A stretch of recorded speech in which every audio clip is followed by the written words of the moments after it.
Good morning and happy July 2nd, everybody. Today we are here for a work session, but before we do that, we'd like to say the Pledge of Allegiance. And I'd like to ask if the Honorable Hulse, if you would lead us in the Pledge of Allegiance, that would be great today.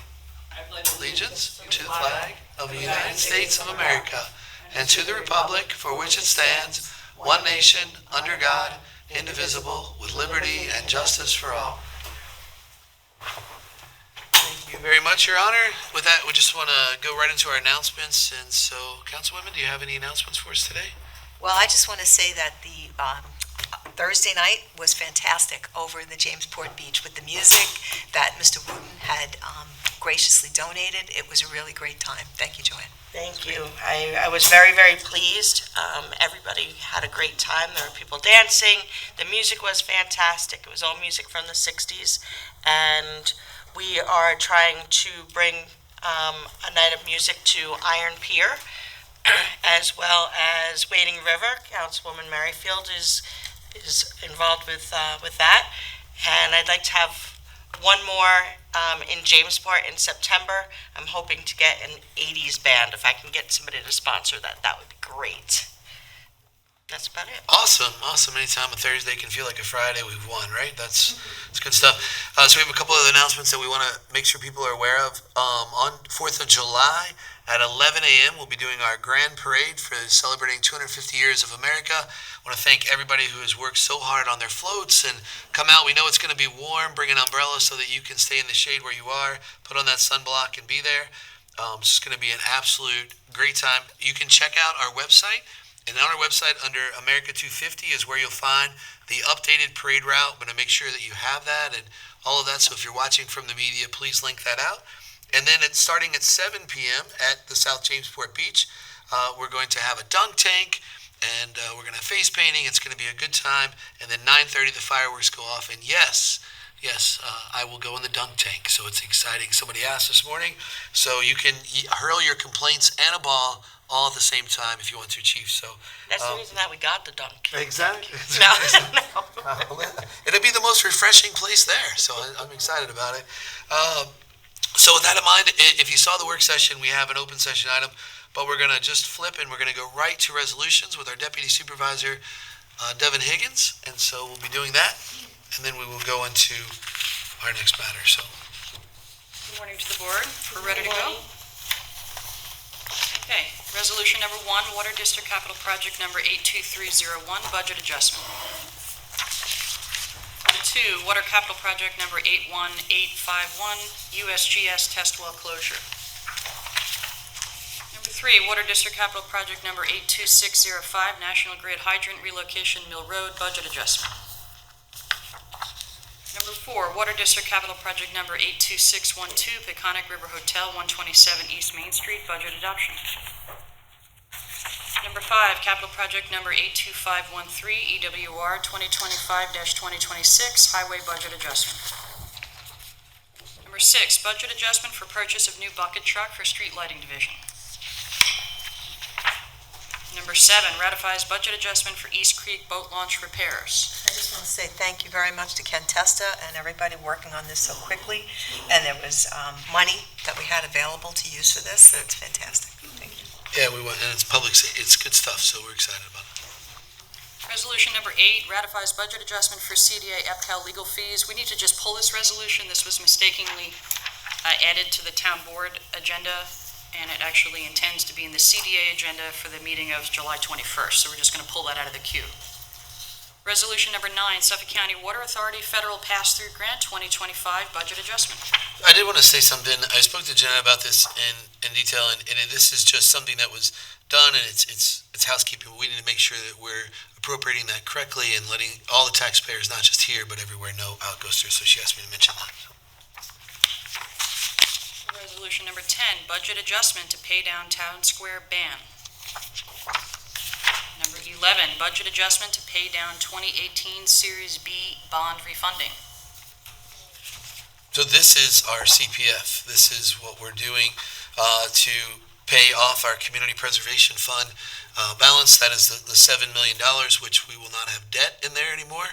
So we are ecstatic about that. And alongside of that, with that ban, there was a portion that has to be taken out of our fund balance to pay back that. So that's why that combination there, if people have questions. But again, paying down that debt, that is so exciting. We're going to have a lot of money remaining to do purchasing of open space and farmland preservation. And Jeanette is out for the long weekend, but we have the Deputy Financial Administrator here in the room. If the board has any questions, Mike is ready to field those for us. All right. Number 12, acceptance of donations from George and Janice Gabrielson family, June 2026.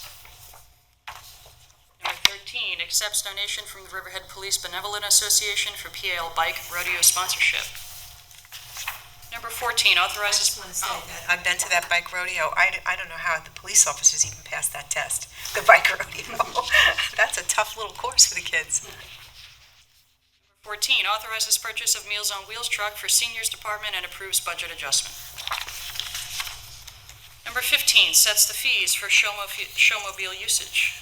So if anybody has questions about this, this is definitely something that's come through Councilman Kern, and while he could not be here this morning, he definitely has the answers for that. So.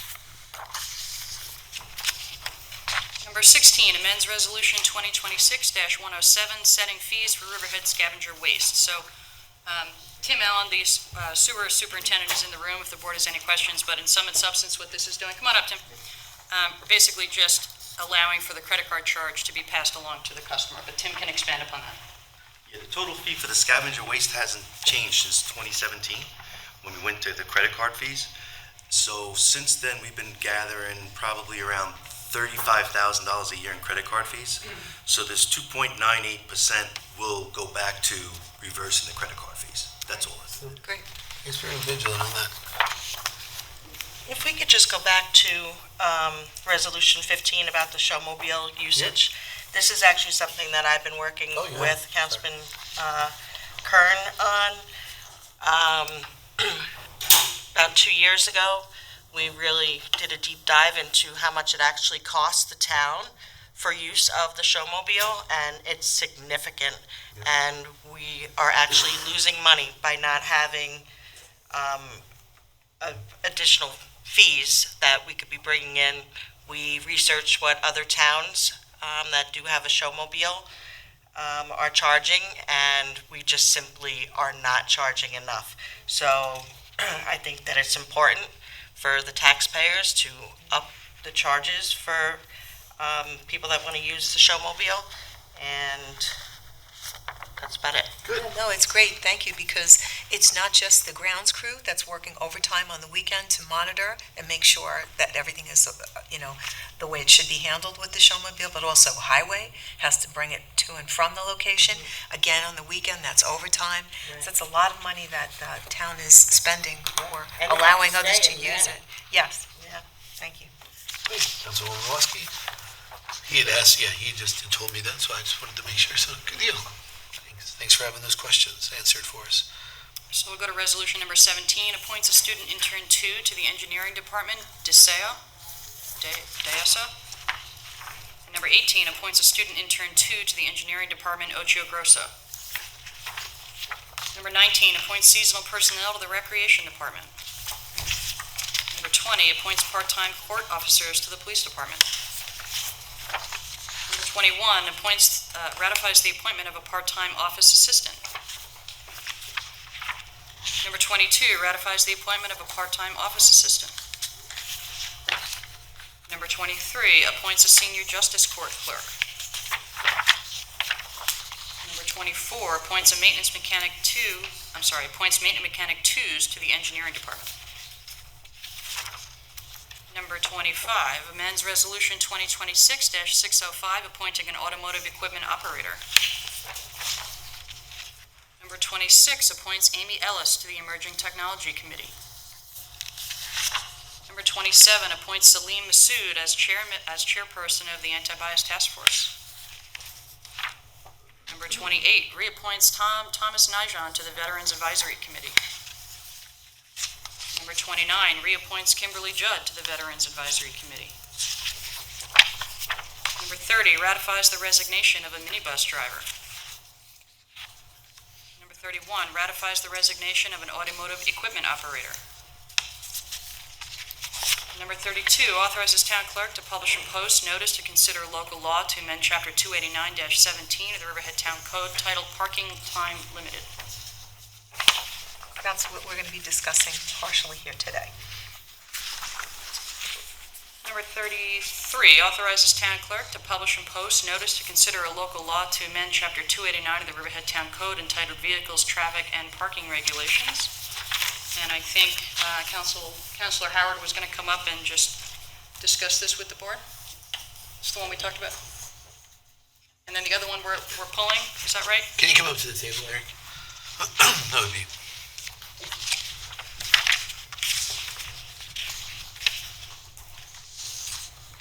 You want a copy of it? 33? That is some time. That's great. Ah, very nice. Yeah, so this just, this prohibits parking on the south side of Sound Avenue for 1,000 feet eastward from Northville Turnpike. And I guess that's because there's been some issues with parking of vehicles across the street from parking of vehicles. I think there's a farm stand there. And so there's been some issues with the cars being there, and it's like a tight turn off of Northville Turnpike. Okay. So it's just for a safety aspect. Thank you very much. And then while you're here, Councilor, number 34, related to... Yeah, so number 34 relates to a change to Chapter 293 docking regulations. This is something that Deputy Town Attorney Anne-Marie Prudenti's been working on with Senior Town Investigator Rich Downs. I was told that there's a couple more amendments to be made to it. So what I'm thinking is that we pull it from the packet for this meeting, have a work session discussion on it in a week or two, and then have it in for the July 21st meeting. Okay. Because essentially what we're looking to do is kind of strengthen the permit requirements. We've had some issues with like derelict boats being left at the riverfront docking facility down on the Peconic River. So this is intended to address that and just create greater enforcement and permitting regulations. All right? Thank you, sir. You're welcome. Okey-doke. Resolution 35 adopts local law to amend Chapter 301, I didn't look up my Roman numeral, XV11, 17 17. of the Riverhead Town Code entitled Business F, Zoning Use District, Manufacturers Outlet Center Overlay Zone.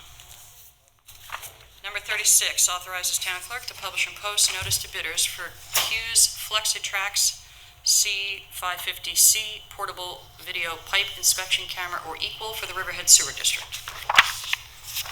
Number 37 ratifies authorization for the town clerk to publish and post requests for proposals for the redevelopment of the Railroad Street property designated as the Transit-Oriented Development, TOD. Number 38 ratifies award for request for proposals for buses for Recreation Department's summer day camp trips. Number 39 approves special event Chapter 255 application for Chamber of Commerce concerts in the park. This is great. We activated Grangeville Park for the 4th before the 4th, and this continuation through the Chamber of Commerce is great. So it's 3 dates. Yeah. Yep. Resolution number 40 approves special event Chapter 255 application for Halleckville Museum Farm Museum, Halleckville Hootenanny. Number 41 approves special event Chapter 255 application for Iglesia Pentecostal Familia de Dios prayer service. Number 42 approves fireworks application for Jamesport Fire Department, July 18th, 2026. Number 43 ratifies approval of fireworks and designates alcohol vendor for Town of Riverhead America 250, July 4, 2026, event at South Jamesport Beach. Number 44 authorizes additional designated alcohol service vendor to serve alcohol at the 2026 Alive on 25 Street Festival. Number 45 authorizes supervisor to sign a license agreement with Advanced Climate Resources, LLC. Number 46 authorizes the supervisor to execute an addendum to agreement with LVF Landscape Architects, PLC, for East End Arts Buildings, and we have Don Thomas here, of course, if the board has any questions on that. Number 47, ratifies authorization for the supervisor to execute stipulation with the CSEA Local 1000, AFS-CME, AFL-CIO Riverhead Unit of the Suffolk Local 852. Number 48, ratifies the authorization for the supervisor to execute stipulation with the Riverhead Town Superior Officers Association, Inc.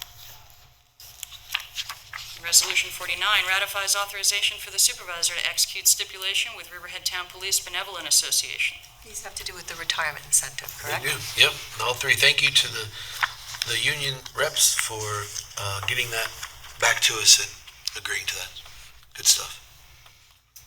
Resolution number 50 authorizes release of performance security for Overlook Homes Major Subdivision, 72 Overlook Drive, Aquabog, New York. Suffolk County Tax Map number 600-86-1-33.3.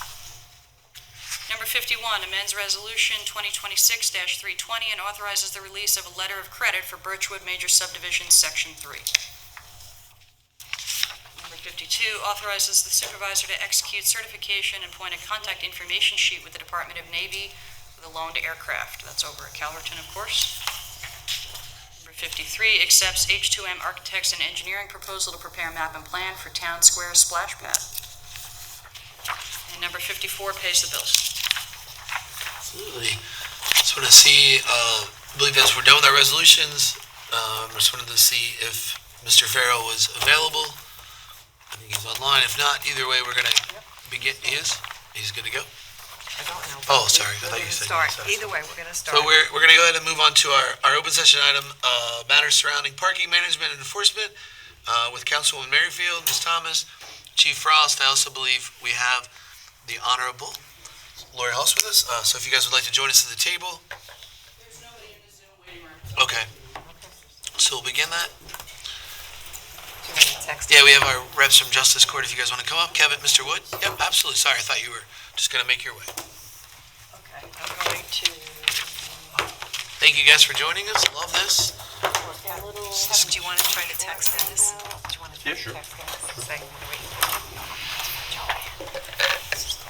A little overview of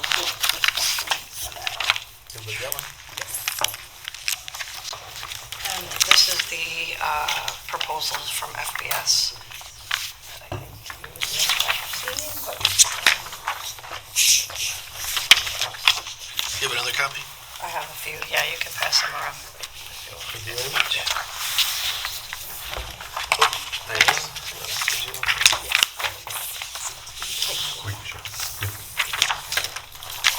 Did he contact? I'm wondering if he contacted you.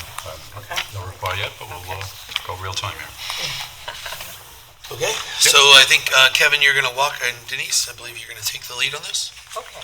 I'll just start by saying that I've been liaison to the parking committee for 2 years now, over 2 years now. Kevin has been our parking consultant, working on our parking plan for the town. This particular item we're discussing today, it has both long-term, because with regard to parking enforcement, we're finally getting into the 21st century with handheld devices, but also an immediate need for the business owners down on Main Street. With the request by the parking committee, there are two particular lots behind Main Street onto the south side, facing the Peconic River. The Moonfish, I call it the Moonfish lot, and the lot just adjacent to that on the other side of McDermott. The parking committee has been complaining, and there is an agreement with the construction workers over at Heatherwood that they're not supposed to be parking there. However, that seems to be a continuous problem. So with the help of the police department and also with Kevin and now with us, the town, we're looking to enforce parking on those two particular lots. And I'll start by saying that the lot over there at the Moonfish lot didn't have any particular zoning required, didn't have any time limits on it at all. The chief had brought that to our attention, so we weren't able to issue tickets for that location. So what we're doing today is a combination of amending the town law to create parking limitations for that lot, and also the adjacent lot, that, I always say it wrong, the Turquoise Restaurant, they're located over there. But really, and Main Street, we're going to be enforcing the parking limitations on Main Street and also on those two lots. The police department is going to be issuing warnings to give people about a 2 weeks' notice to let them know this is actually going to start being enforced. And we're also trying to make sure the tenants are not parking their cars all day long on Main Street, blocking and prohibiting people to go into the commercial businesses there, and also the same thing for the restaurants in the back. So with that, I'll turn it over to Dawn, please. So we just, as Councilwoman Merrifield discussed, we've been working on a lot of this for a long time, but we're finally getting down to, I guess, like brass tacks, right? So, and I think one of the things that we decided would be important, and I think the Parking District Advisory Committee was super exuberant about getting enforcement started in downtown. And so the idea was, well, we have the regulations that exist, and we really ought to be making sure people are complying with those, more regularly. So it became the issue with the Moonfish Brewery. There's a small parking lot in the rear of that, which sits full a lot, and it, I think, impedes the access by patrons to that business in particular. And then people on Main Street also are sitting in those spots for overly long. And so just to quickly kind of reconstitute an enforcement effort for Main Street and those lots starting July 15th with existing regulations, giving a warning period. Just one thing, I fully am on board with this. I'm not against it, obviously. It is going to be very labor intense. I'm going to actually have to have someone in those time zones sitting on certain sections for the entire period of time to make sure the car doesn't move. Back when I first started, 94, there was meters on Main Street, probably maybe Lori might remember, whoever from Riverhead, and we had 2 full-time meter enforcement personnel doing it. So I have a tight budget for my traffic control officers, so they write a lot of tickets during the summer on the beaches, fire zones, handicap parking. So I'm going to have to, just so everyone's aware, I'm going to have to dedicate someone to sit in those zones and not move, because I can't say, because the person come into Justice Court and say, hey, I went out to Walmart, I came back, I parked in the exact same spot. So the officer cannot assume that the vehicle didn't move without actually observing. That's why the handhelds, and I will be pushing for, obviously, plate readers, because we can't have officers, they would just constantly be walking, scanning registrations for time blends. So initially, it's going to be a little labor intense, and it's going to draw personnel off other matters. But obviously, I'm 100% for it. I know it'll help my staff, and obviously, Sarah can talk for her side, not processing how many tickets we write. I think I wrote almost 4,000 tickets last year, off the top of my head. So I'm just making everyone aware. Like I said, I have a budget that I'm almost, I'm a good portion through it already. So just giving you the FYI. So. And what happened to the chalk? You're not allowed to do it. Yeah, so that's Really? been litigated, and the chief is correct in his assessment of what he has to do, because it's no longer allowed. That, in the olden days you could, you can't do it anymore. Yep. That's what's really good. The next step is the handhelds, and maybe Kevin, if you could explain how that helps with that. Changing behavior. Dennis just got the link. I sent it to him, so great. he'll be on. Okay. He would be best to explain that. Okay. But I would just say I advocated for technology. He's on. Here he is. Hi, Dennis. Go ahead and finish, and then. Thank you. Yeah, just all along, when I left the last part of 2025, my big word, as you know, was enforcement, to be the basis of the system that'll be forthcoming here, and we're getting there. I just think technology can do a lot for this town and could make us very efficient, and this is the very start of it. So we're in the midst of integrating, which I'll talk more about after Dennis explains this. Okay, I just want everybody to understand that before we went to these handheld devices, which we're about to start to do, the system was, the tickets were written, and you had to manually put them in the court system. Well, FBS puts them into the court system. Right, okay. But we will get the stack. So in the summer, we can have a stack like that for just a week, that then the girls have to interfile into numerical order to file them, as you know. Very time consuming. Very time consuming, and we're very limited on space, so as when more come in, you know, the electronic will be great because it's just going to be on the computer and we don't have to deal with paper, and hoping Exactly. people will scan that QR code and pay and/or plead not guilty Right. through that, and less traffic coming into the court. Right. It simplifies it for the people that are receiving the tickets as well. Yeah.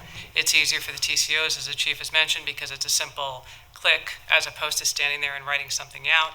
You make mistakes when you handwrite tickets. This isn't going to have that issue. The people get the tickets and can immediately address if they want to plead guilty or not guilty. A lot of what I hear is, oh, I lost the ticket, now I have additional fees, late fees assessed. So that is going to obviate that problem. And I can tell you that I've come in on Mondays for court when we have a very heavy calendar and we have to dedicate staff to inputting all of the information on the tickets that we're receiving, because obviously in the summertime, we have a glut of those tickets.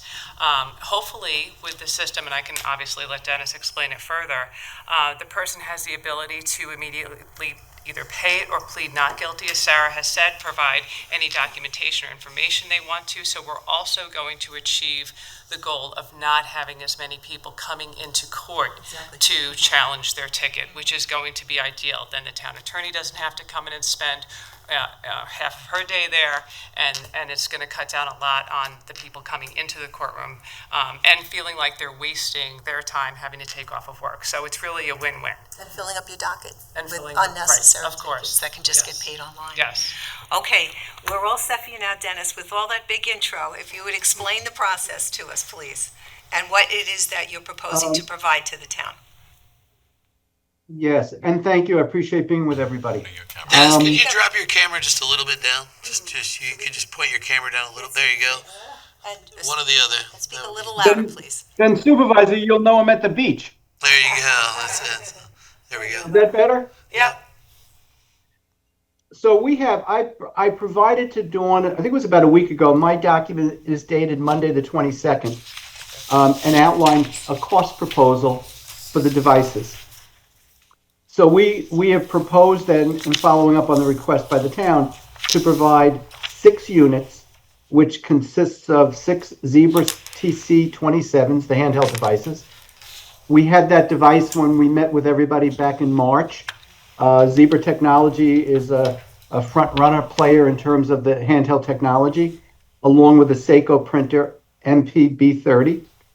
Those 2 devices make up what goes out on deployment.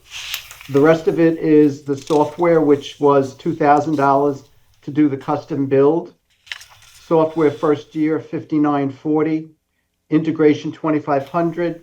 Year 1 cost, $24,259.74.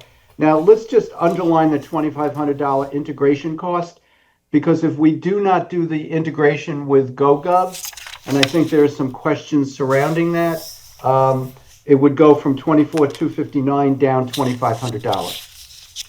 Year 2 and 3 would be $6,000, $3,000 each year on the software side of it. And to get into the devices themselves, as the judge was just saying, it represents a significant improvement in workflow. The violations are issued cleaner and clearer. There are less transposition issues, whether or not it's the officer's writing or data entry when the ticket is data entered. They go in very quickly. They're immediate when the tickets are issued on the street. They go into the court system in a matter of minutes. The ticket being issued is going to have a QR code. I've been working with Sarah and the judge, as well as the chief, on the final design of the ticket itself. I think we are at a point where we're down to the last revision. And on the rear panel, which is the plea panel, it will have a QR code. One of the things that I think that you're going to see as a byproduct and a benefit is a significant increase to voluntary compliance. Because when someone receives a ticket, they will be able to respond immediately, and they'll be able to do something in a productive nature because the ticket is going to be in the court system. So they'll be able to go online and pay the ticket with a plea of guilty, or they'll be able to go online and plead not guilty.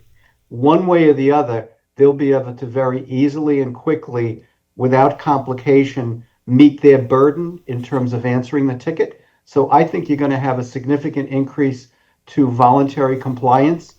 You're also going to see a significant decrease in, as Sarah was laying out, the idea and workflow of handling the paper. We do, in FBS, we do the data entry, but the court is involved in the paper management, if you will, filing, pulling, reviewing, updating records with paper.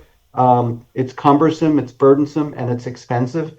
So I think in the longer term, you're going to end up with a cost-effective, efficient system that's going to provide you with the kind of technology today that the public expects.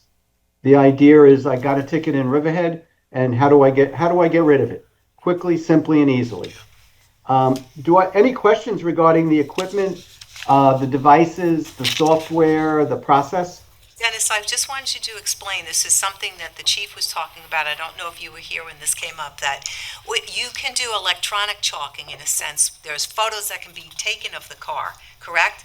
Like necessarily where the wheel is, so that the police officer would be able to detect whether or not the person moved the car and came back. Like the particular wheel won't be in the same position. Is that accurate? Councilwoman, yes, there is, within the application, there is a component, a function for time marking.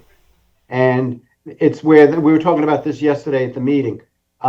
It's where they put into the application where the stem valve is, which shows you the actual position of the automobile at the time when they mark the time, so that if the vehicle was moved a little bit, but same in the same spot, they're going to know it. And of course, obviously, if it wasn't moved, they'll know that as well. Pictures can be taken, as many pictures as you would think appropriate on any issuance of a violation.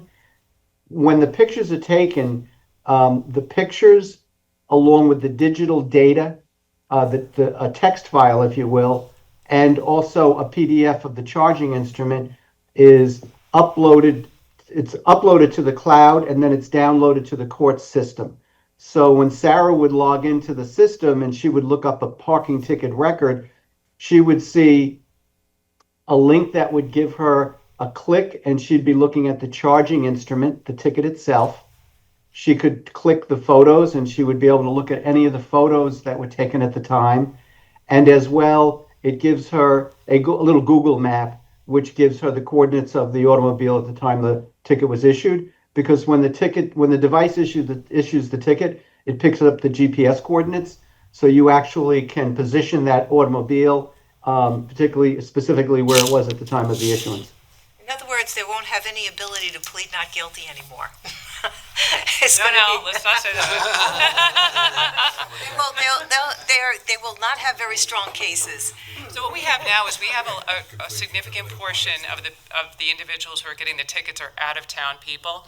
So it gives them the ease of being able to address it online, as opposed to having to come into Riverhead Town Court, which is a really small court that's really outdated and probably needs to move to a bigger location. But segueing right into that. This is what this helps do. This is going to generate revenue, which is going to help the town coffers, which will help in the construction of the new building as well.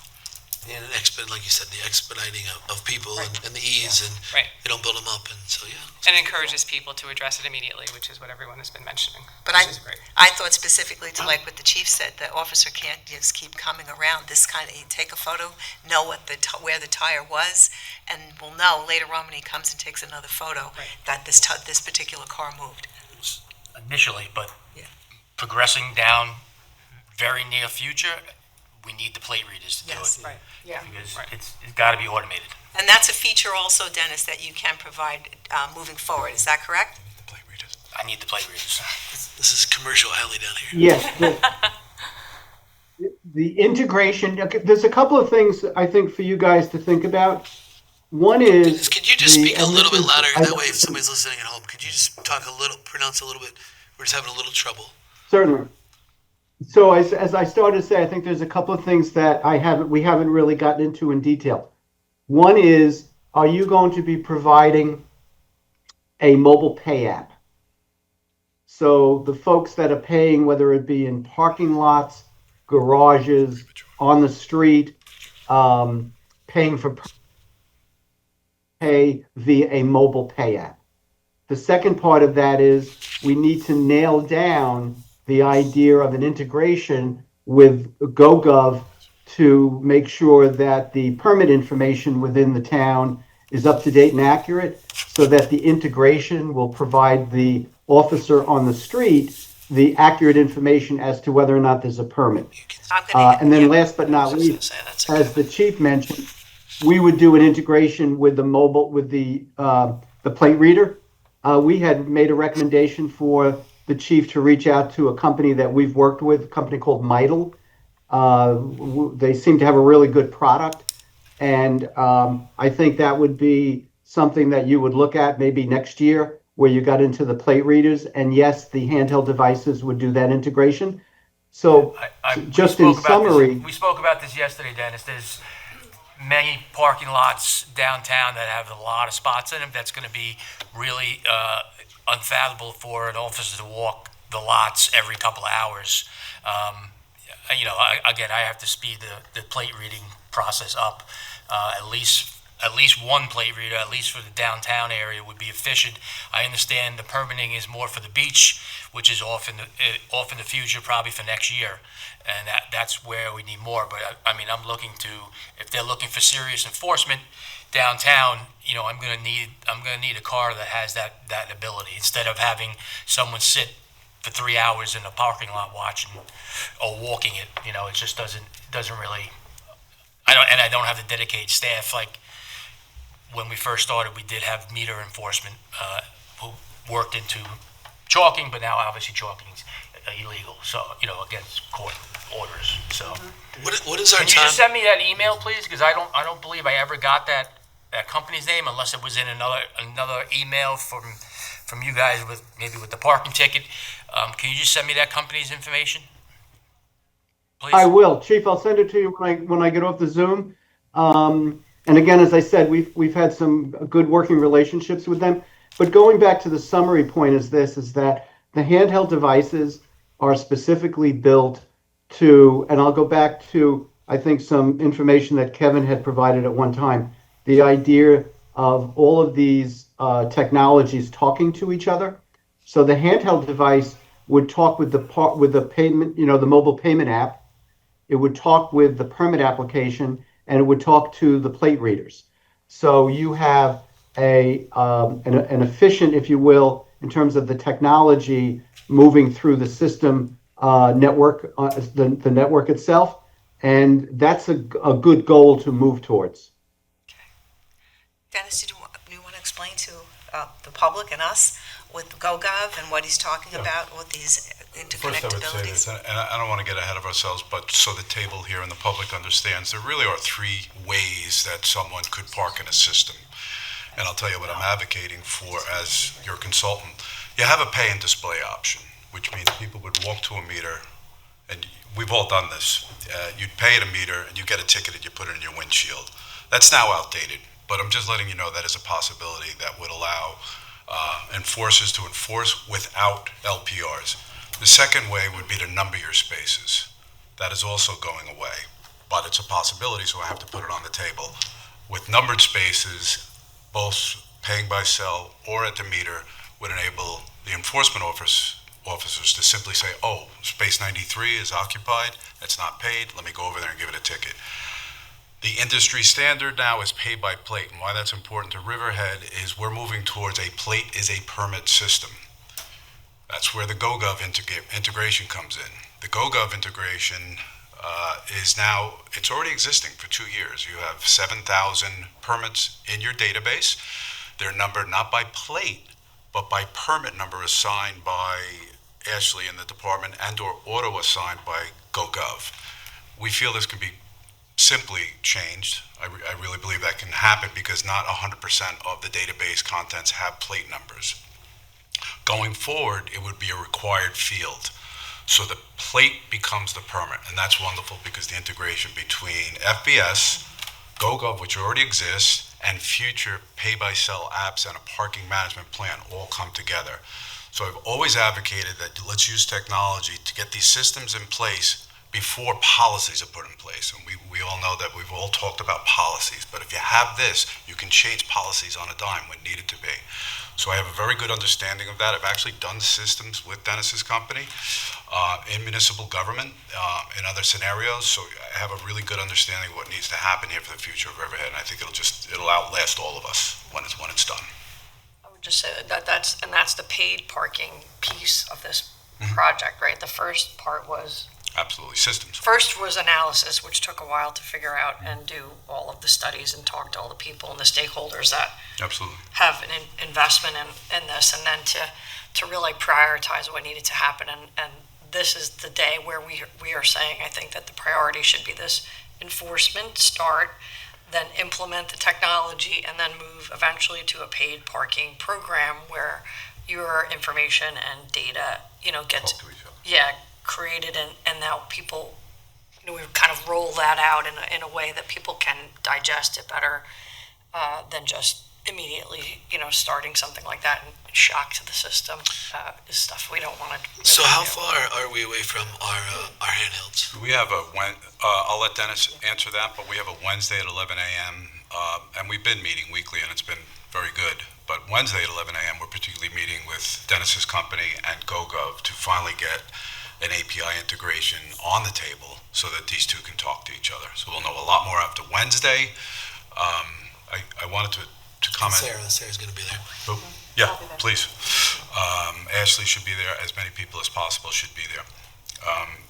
Two other comments on some of the things that have already been said. In terms of warnings, I believe greatly in them. I recommended 2 weeks. I'd like to see you go 30 days if possible.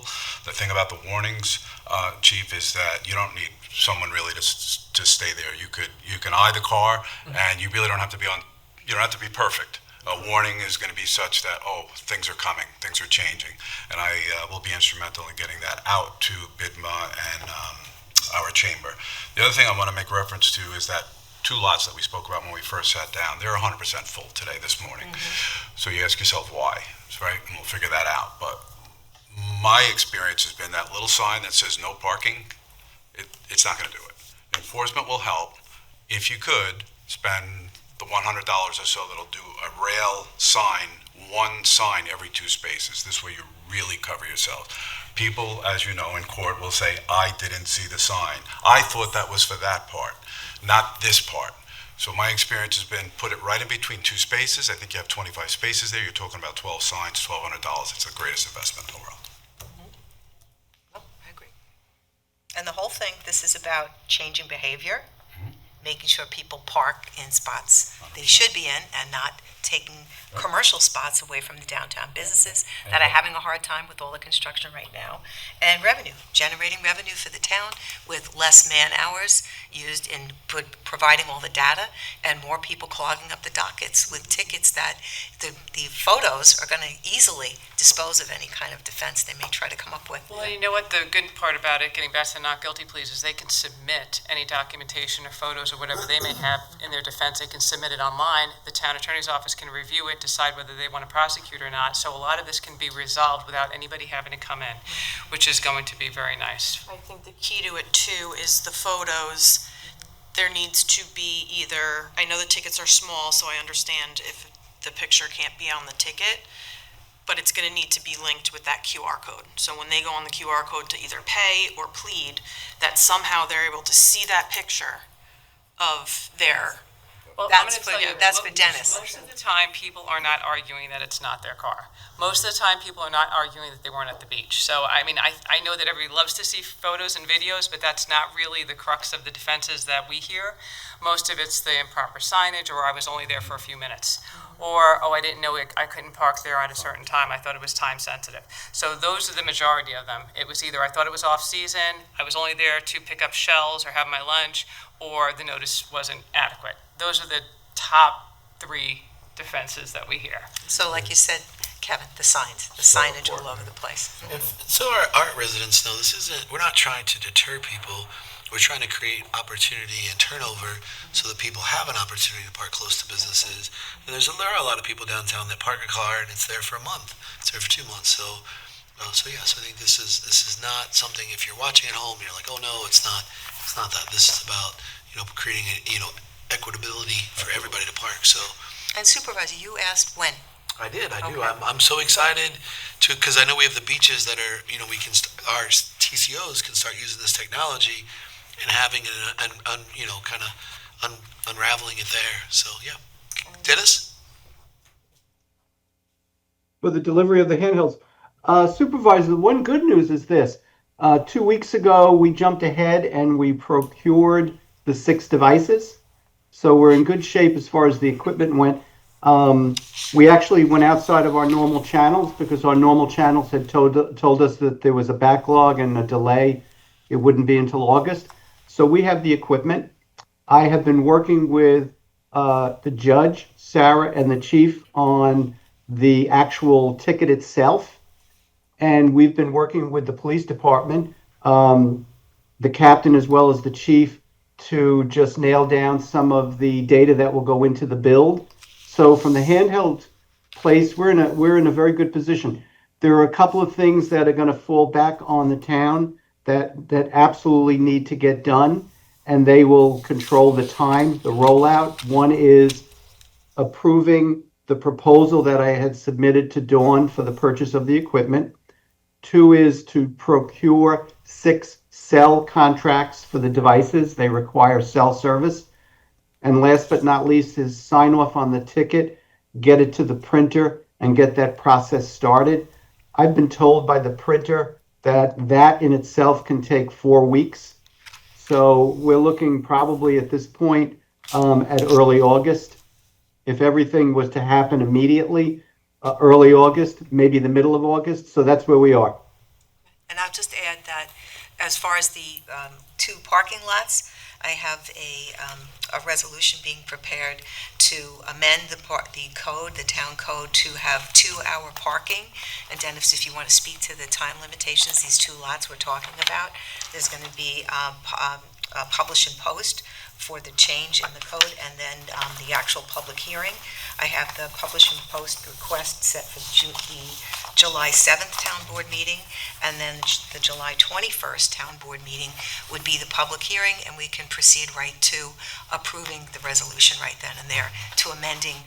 So this is probably after July 21st, when we can actually start enforcing the parking lots, the 2 lots down there behind Moonfish and Turquoise. And we can start immediately enforcing Main Street, because that already has the time limitation. Main Street is 1-hour parking, is that correct? 1 hour park. You can't warn before July 21st? You can warn now, absolutely. We'll start all the mornings now. Okay. But the actual time, the 2 parking lots, we're looking to go from 8 a.m. until 11 p.m. is 2-hour parking. Overnight parking would start at 11 p.m. and go right through to 8 a.m.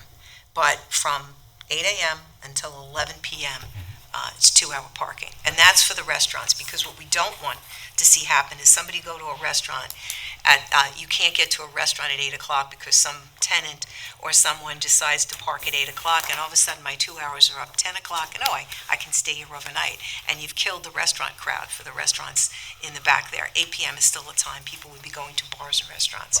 So that's why the time starts it's going to start at 11 p.m. It was officially 9 p.m., which is fine. I agree with it. 9 p.m., someone could be there for 2 hours and then be there overnight. Right. So that's why we want to make it overnight starts at 11 p.m. Right. Okay. Are you going to address the area by 40 Peconic? Because that's at 3 hours. We're changing, that's the other one. That's the McDermott one, the one on the other side.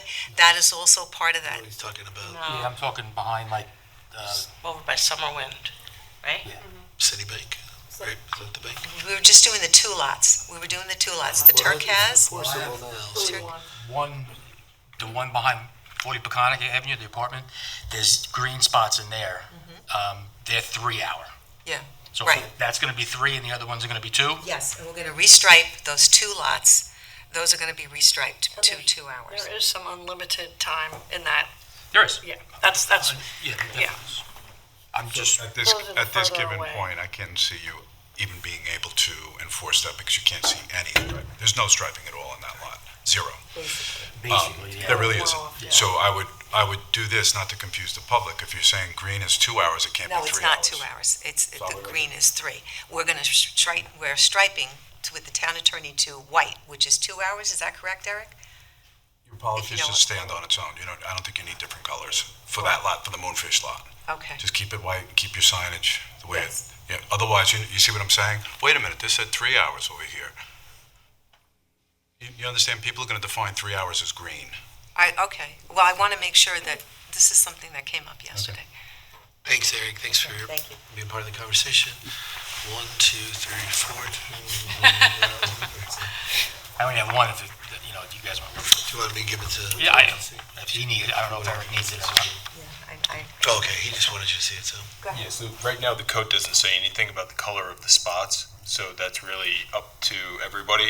Just if we do that, there should be sort of a central sign that delineates which color means what. So right now, what I The green know. was done back in the day because that lot's so big. Yeah. So the green was the 3 hour parking and the white is for, unlimited parking. Yes. So it can't be all white because then you would need some kind of, Yeah. Yeah, so all the striping was done around 2019, I think, when the strategic parking study was done. And the 3 hour was green and then unlimited was white. And then I think that there was another color. It was a yellow, I believe. Yellow? Okay, so really what we just need to do is we need to come up with, how, if at all, we're changing this. If we're keeping part of the 3 hour parking for that little corner, I guess, that's in the lot behind Summerwind, then, you keep that green and then you can do white or yellow for the other parking times, just whatever makes the most sense. Because right now under the code, the rest of that lot is already 2 hours, and that's marked white right now. So it might make sense to just make all the 2 hour parking white, and then use a different color for the other time periods. Or Great. just signage. I thought And that. then just update the signage. What do you think? Yeah, I would say forthcoming, certainly by August 30th, we'll have a parking plan that'll show all this. I'm not a big believer in the colors. It's one more things to be confused about. It made sense when you didn't have paid parking. It made a lot of sense. If in fact you go to paid parking, that is the restrictive aspect of what you're doing. That speaks for itself. There's no reason to color Okay. anything. If you're going to restripe, we'll talk about times in this, and plan. All right, so if we But I don't would need to certainly restripe would for not make something colors. green 3 hours and green 2 hours. Right. That's what I was getting at. That's what he was, right. That's why we're thinking going Yeah. to white. Just go white. But, okay. just go White and That signs big every open 2 parking spaces lot would be great. will be hard to actually mark. How are you going to just stick them in the parking lot?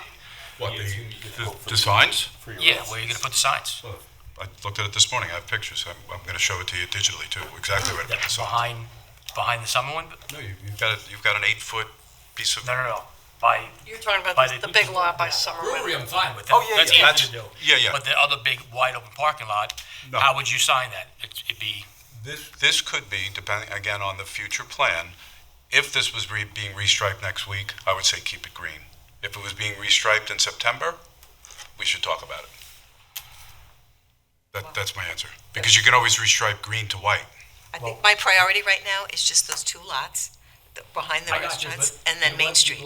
Businesses over there are gonna call my office and say, well, we see you doing it over here, but you're not doing it over here.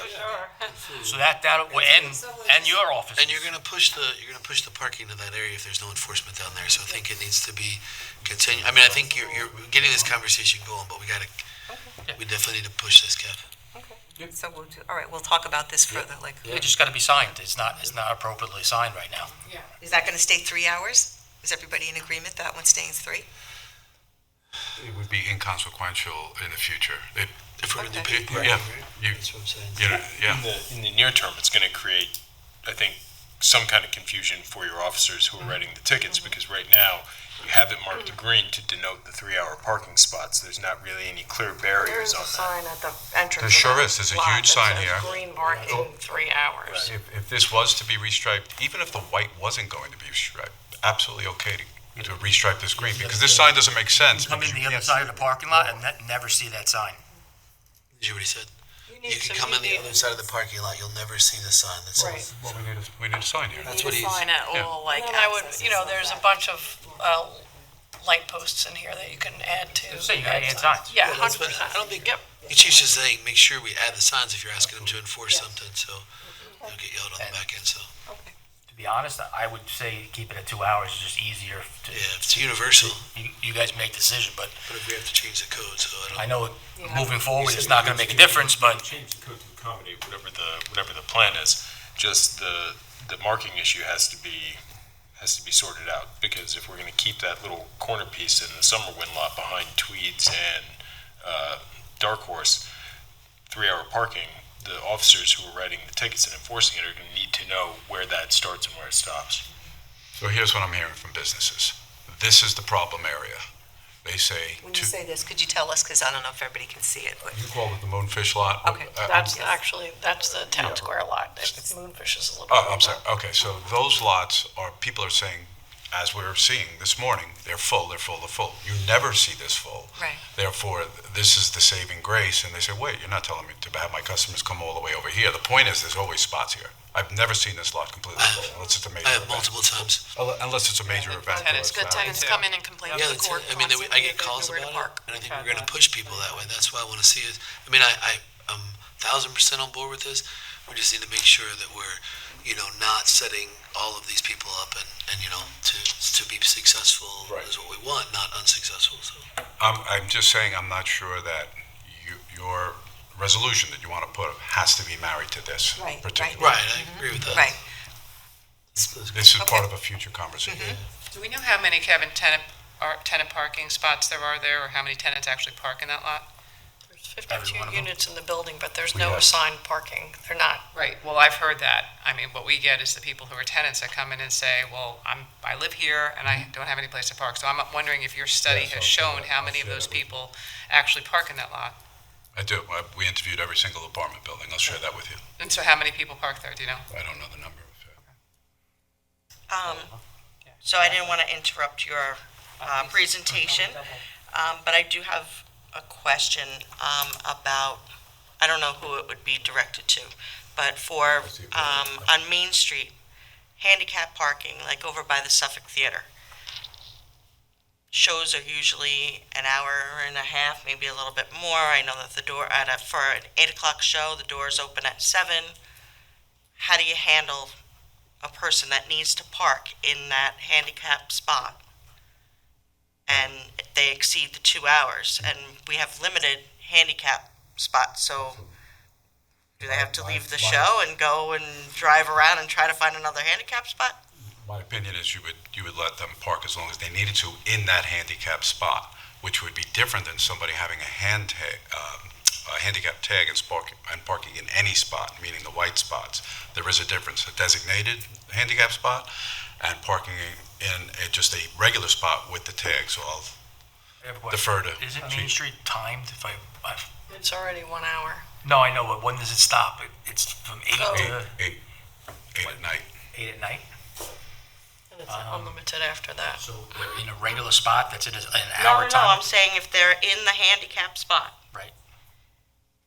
Is it 2-hour parking for them? I would hope it's not, but I would defer. I don't think it is. You said it's 8 PM, it stops being 1 hour. No, right? but No, But in general, you're talking about just the Main Street ones, or? I think the signs start, I mean, I'd have to go out and take a look. I haven't looked in a couple of months, but I think they start, not with the handicap spot. So I don't think the handicap spots are in it. Okay. I would have to. I would just like to make sure that Well, it they're has to be not the town, parked. the town code, I mean, the town attorneys can take a look at to see, I think the way the code's written, it could be interpreted as all the handicap spots within the areas that are time limited would also be time limited. So you could create specific code section that carves out the handicap spots within the downtown district parking fields. And then the other thing, Councilwoman, I wanted to know if I would be able to bring you into my next bid meeting so that you can explain to bid what's going on. When is that, John? It's supposed to be on the 15th, but we have a conflict for that night, so I have to set up another time for it, so I'll arrange that with you and BIDMA. Okay, great. Thank you. That's great, thank you. And just so it is aware, I'm the liaison with the Chamber of Commerce, and they are very well aware of this and actively pushing for this as well, besides the parking committee. Yeah, again, I know it's a change for our people and our residents, but this is something that we're trying to do to help the businesses and create equitability and even residents downtown and flow through, and also just the ease of the TCO officers. So, but that's why people have an opportunity to come speak at it. I'm sure they will. We're moving forward. That's right. So I do obviously have a question for the board. What is going to be the warning period? 'Cause I think you should go out there today. 4th of July weekend. Good luck. Yeah, It sounded like with Dennis, like till the end of 'cause July. I'm going to change my VMS signs that are on Main Street for the parade to state at a certain date, time parking will be enforced. So I don't know what's the parking expert, what did other municipalities do when they started enforcing time parking, say, or parking enforcements? What we won't do. Okay. What do you recommend, I Kevin? mean, communication is so important in parking. Yep. So if that's what you're asking, a precursor communication to Oh, starting to. yes, warn? I plan on going out myself as well and talking to the businesses, but what's a good period for the 2 weeks. the warning? 2 weeks. I thought you said earlier 30 days. So, Yeah, yeah. I'd like to see 30 days. Yeah, Dennis, same thing, 30 days or 2 weeks? I'd like to see 30 days. Yeah. I think 30, I That's think me. 30 days is fair, and I think we have so much to work through and helping our residents understand it. I think that says to our residents too, we're trying to bring that along, so, okay. There's no specific period of time Yeah, that you have to yeah. do that, so, I would just put something out, media advisory, maybe put something on the ticker, on the channel 22. Thank you very much. I want to show our appreciation. We've been working with Dennis for 20-plus years. He's a phenomenal person to work with. He's very responsive. Thank you for all the work that you've done as well. And the chief has been, to me, he's actually like gung-ho about this, which I think is going to be just amazing. We've been asking for this for no less than 7 years. We've had meetings with the town attorney's office. We've had meetings with Mr. Farrell, and we've been asking for it. So I'm just very appreciative to the town board for actually getting this done. This isn't my purview, but it's going to be a huge revenue source for the town, and it's going to be much better working for our staff with this program. Thank you. And convenient for the public, too, Yes. it's the same with the building permit stuff. There's revenue that comes to the town, but there's also this, as you say, they don't have to come to court and take a half a day off of work to manage their It's matter. 2026. We were talking about this at the pandemic. We were discussing this because we didn't want people to come in the courtroom, and no one took and ran with it. And now we have a chief that's willing to, a town board that's willing to, and so we're very appreciative. And Dennis, and I know the town attorney's office and us, we've been in this posture for a long time. So thank you very much for getting this done. Thank you for, all your work. Everybody's put a lot of work into this. This is great. So thank you guys for coming in. See you soon. See you at the parade. Thank you. Have a great holiday, everybody. Thanks, Dennis. Thanks, Dennis. All right, so with that, Justin, could you do me a favor? Could you pull up the camera and just throw this parade route one more time for us before we go and go into executive session? Yes, sir. You can make whatever statement you want. You're the chief. I'm requesting people not park on Main Street for the parade, so if you can refrain from parking on the Main Street area from probably 10:30 to about 12:30 would be much appreciated. All right, so if you Plus, heard... you're going to be stuck there. Once the Yes. parade starts, you're not going to be able to move your car. So, So- thank you, Chief. Yeah, thank you very much, Chief. And so again, heed that warning. If you're with the press, get Chief's request out there for us. That would be super helpful to us. This is the map of the parade route. We want people to know where they're going. And I believe the green is where the parade route is going. The red is for those that will be traveling so they know where they can go. So just wanted to put that up there for the forum. So with that, I just ask for, I guess there's only three of us. So first and second to go into executive session where we'll do personnel matters surrounding hiring of an employee, matters surrounding change of status of an employee, and matters surrounding purchase of real property, all with Striplin-TIO and Counselor Hurley. May I have it first? So moved. Second. All in favor? Aye. We'll see you soon. Happy 4th.